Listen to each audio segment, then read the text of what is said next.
Chapter 4. The Secret Workers. The next evening, Grandpa Joe went on with his story. "You see, Charlie," he said, "not so very long ago there used to be thousands of people working in Mr. Willy Wonka's factory. Then one day, all of a sudden, Mr. Wonka had to ask every single one of them to leave, to go home, never to come back." "But why?" asked Charlie. "Because of spies." "Spies?" "Yes. All the other chocolate makers, you see, had begun to grow jealous of the wonderful sweets that Mr. Wonka was making, and they started sending in spies to steal his secret recipes. The spies took jobs in the Wonka factory, pretending that they were ordinary workers, and while they were there, each one of them found out exactly how a certain special thing was made." "And did they go back to their own factories and tell?"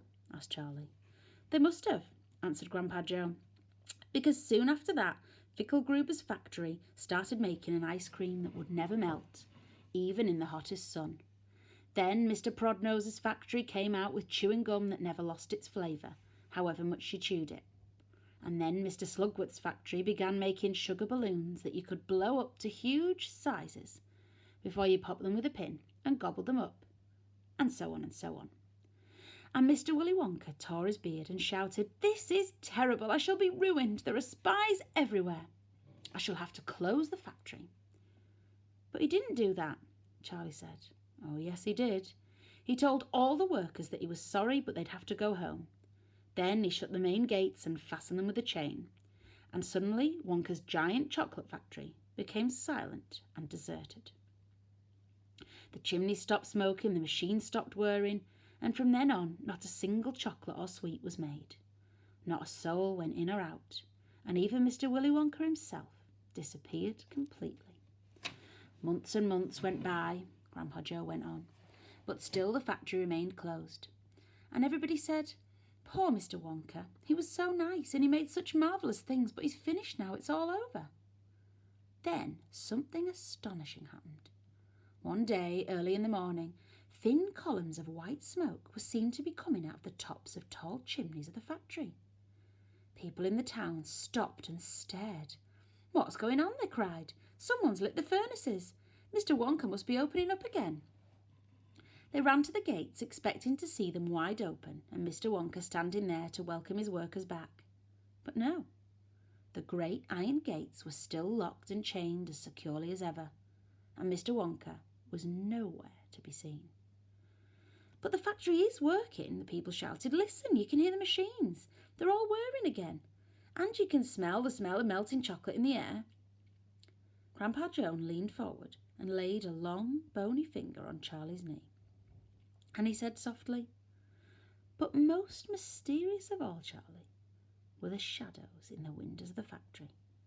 The people standing on the street outside could see small dark shadows moving about behind the frosted glass windows.' 'Shadows of whom?' said Charlie quickly. That's exactly what everybody else wanted to know. 'The place is full of workers,' the people shouted. 'But nobody's gone in. The gates are locked. It's crazy. Nobody ever comes out either.' But there was no question at all, said Grandpa Joe, that the factory was running. And it's gone on running ever since for the last 10 years. What's more, the chocolates and sweets it's been turning out became more fantastic and delicious all the time. And of course now, when Mr. Wonka invents some new wonderful sweet, neither Mr. Fickelgruber nor Mr. Prodnose nor Mr. Slugworth nor anybody else is able to copy it. No spies can go into the factory to find out how it's made." "But Grandpa, who," cried Charlie, "who is Mr. Wonka using to do all the work in the factory?" "Nobody knows, Charlie." "But that's absurd. Hasn't someone asked Mr. Wonka?" "Nobody sees him anymore. He never comes out. The only things that come out of that place are chocolates and sweets. They come out through a special trapdoor in the wall, all packed and addressed, and they're picked up every day by post office trucks." "But Grandpa, what sort of people are they that work in there?" "My dear boy," said Grandpa Joe, "that is one of the great mysteries of the chocolate-making world. We only know one thing about them. They are very small.